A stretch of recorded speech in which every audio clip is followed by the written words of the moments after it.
Yeah, y'all gonna stop coming in my live talking about this Victor dude, bro. We hooping this year. Y'all gonna see.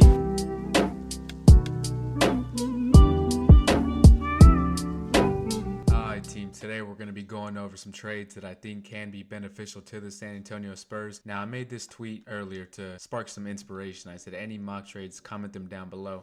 And first one we got is Tavares. He commented some possible targets for the San Antonio Spurs. He said Brandon Ingram, MPJ, and Cam Johnson. And I asked him, who would you give up? He said only untouchable is Wemby. Now I don't think Brandon Ingram is a target for the San Antonio Spurs. I could be wrong. It's just giving off the vibe that I don't think the Spurs are ready for a player like Brandon Ingram. The Spurs like to move slow, so I don't think they're interested in Brandon Ingram right now.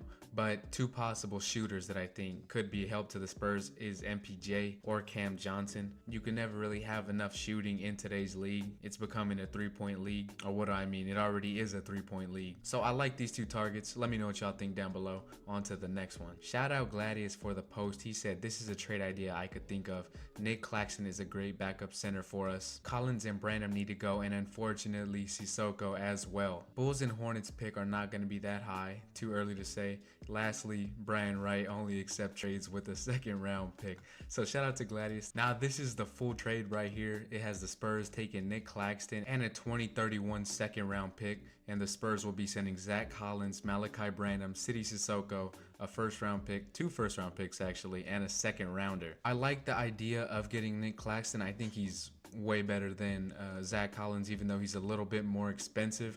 As a matter of fact, this is his contract right here. He's currently making $27 million, although it is a declining contract, so that's a good thing. But his production, if you ask me, is better than Zach Collins. He's currently averaging 9.6, 7.6 rebounds. He's a far better defender than Zach Collins, but he cannot shoot, nor do I think that his three-point shot will develop. He is a 53% career free throw shooter. They also like big men who score in the post a lot, and I think Nick Claxton is more of a rim protector, and I think he's more of a pick and roll big man. I don't tune into many Brooklyn Nets games, but that's kind of my analysis. I could be wrong. Let me know if y'all know more about his game. But I think the Spurs will be giving up a tad bit too much, because you think about it, Malachi Branham is still a first round pick in my opinion. I think he's only 20 years old, 21 max, and so the Nets could develop something nice out of Malachi Branham. He will get an expanded role, and so maybe you could see a little bit more out of him. City Sissoko, I don't really think he's worth that much. Malachi Branham is good.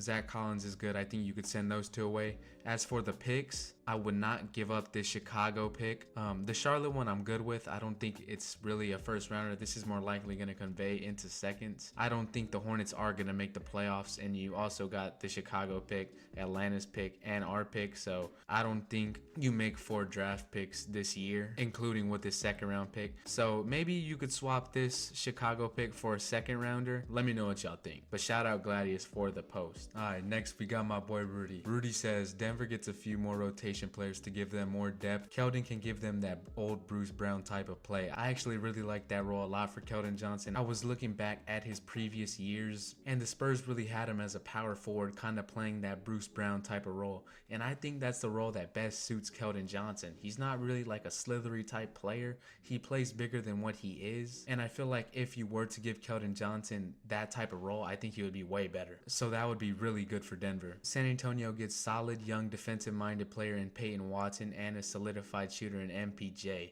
Wouldn't mind a first rounder. Here's a full look at this trade. I really like this Peyton Watson addition as well. They would have to get Keldon Johnson to be more a consistent shooter, because they already kind of lack three-point shooting a little bit, losing KCP. None of these players can play defense, so they kind of lose Peyton Watson there. If I was the Nuggets, I would want Blake Wesley instead of Branham. I wouldn't mind giving up Wesley, and I think you would throw in a first round pick. I'm not too sure which one, but then I think that would be a fair trade. Rudy adds another concern might be Michael Porter Jr.'s contract, but in my opinion, it's better to spend that money on a player like him rather than have those funds tied up between Keldon Johnson and Zach Collins, which is very true. I agree completely. The only concern I might have is if the Nuggets actually accept this, they might want a more valuable piece. I would still do this trade if you substitute Zach Collins for Harrison Barnes, because I feel like if you add Harrison Barnes in this role, maybe it becomes more of a sensible trade for the Nuggets, and you get a more consistent consistent shooter, along with Keldon Johnson for that Bruce Brown role. Let me know what y'all think down below, but I like this trade overall. Now we're on to mine. The first target I got is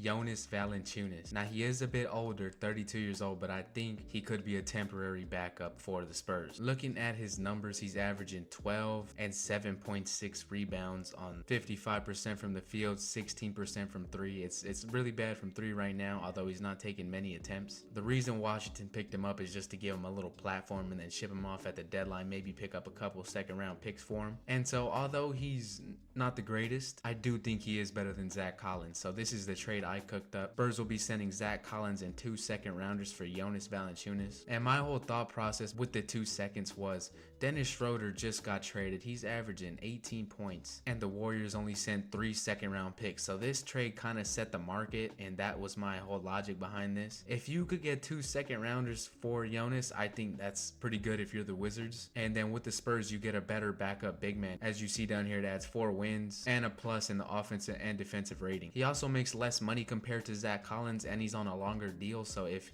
he does age bad, it doesn't mean much. He's only making $9 million. But if he plays better than you expected, you have him for 3 more years, and he could maybe be a backup or third string center because his contract is not huge. Let me know what y'all think about this trade. I thought I cooked up, but let me know down below in the comments. And like I said before, the Spurs really like their post-dominant big men, and I think Jonas Valanciunas really brings another factor that we don't have with Wemby, a big body, banging post, who's not afraid to get his hands dirty and go grab some boards, be physical. And although he's not a great defender, I do think he is better than Zach Collins. So let me know what y'all think. On to the next one. With the last trade, it's kind of a similar player. I made a package for Vucevic. Now Vucevic is having a crazy year, borderline all-star. Will he make it? I don't know.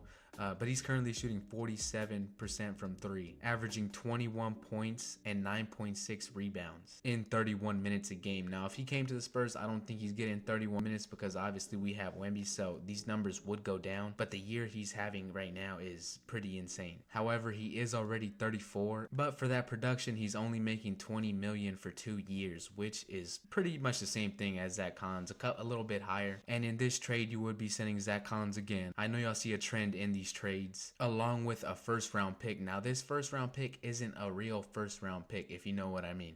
This is Charlotte's lottery protected first round pick, and if it does not convey, then it will go into seconds, which I think it's more than likely going to turn into seconds. This first round pick would be for the Bulls to tell their fan base like we got a first round pick for Vucevic, and in reality it's 2 seconds. If the Bulls could get someone to outbid the Spurs, then so be it. But then again, they didn't get a first round pick for Alex Caruso, so anything is possible with the Bulls organization. They're also struggling to trade Zach LaVine, so they could be frustrated and just take this pick to say, here, we got a first round pick for Vuce. It actually came out that the Bulls are seeking a single first round pick for Vucevic. So like I said, if they get outbid, then it's no big deal. But I think this pick could be valuable in trading for Vucevic because, like I said, you don't need those 4 first round picks, and nor do I think it's going to convey to an actual first. So let me know what y'all think about these trades. Which one is your favorite? Or if you have any ideas about who the Spurs should target, comment it down below. As always, be sure to leave a like. Until next time, I'll catch y'all later.